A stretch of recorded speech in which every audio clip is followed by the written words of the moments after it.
Welcome to my presentation. I'm Hop, and this is joint work with my colleague Varun at Akasa, formerly known as Alpha Health. Let me start by zooming out and talking about the inpatient scenario in the hospital. Meet Steve, a patient with diabetes. Steve is admitted by his primary doctor to having checked and received necessary treatment. After a few days of stay, he goes through the discharge procedure. He receives the discharge summary.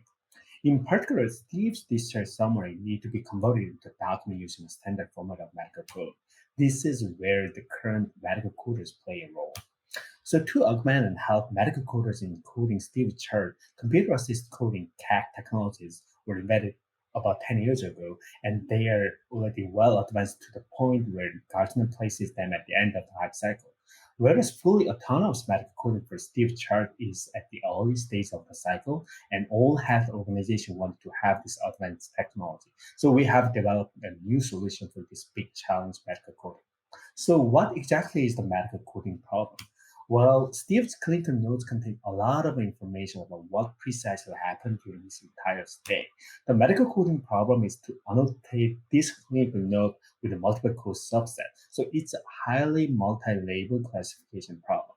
And so we naturally looked at the problem as an assignment learning problem from the set of input sentences to the group of code, unlike prior works.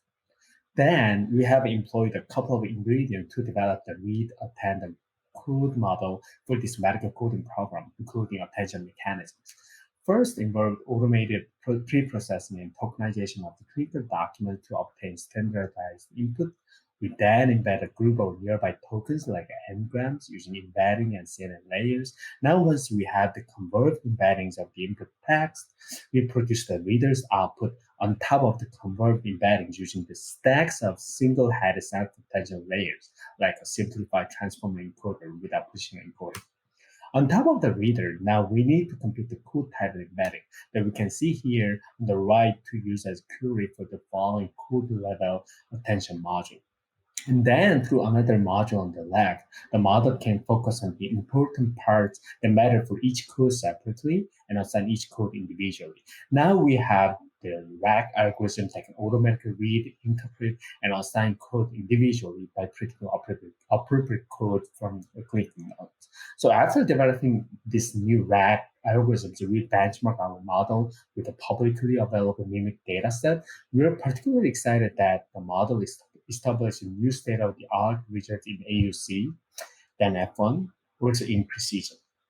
And we found that the RAG model could achieve even better performance than the human-level coding baseline measured internally. Thank you for watching, and I'm looking forward to seeing you all in the conference.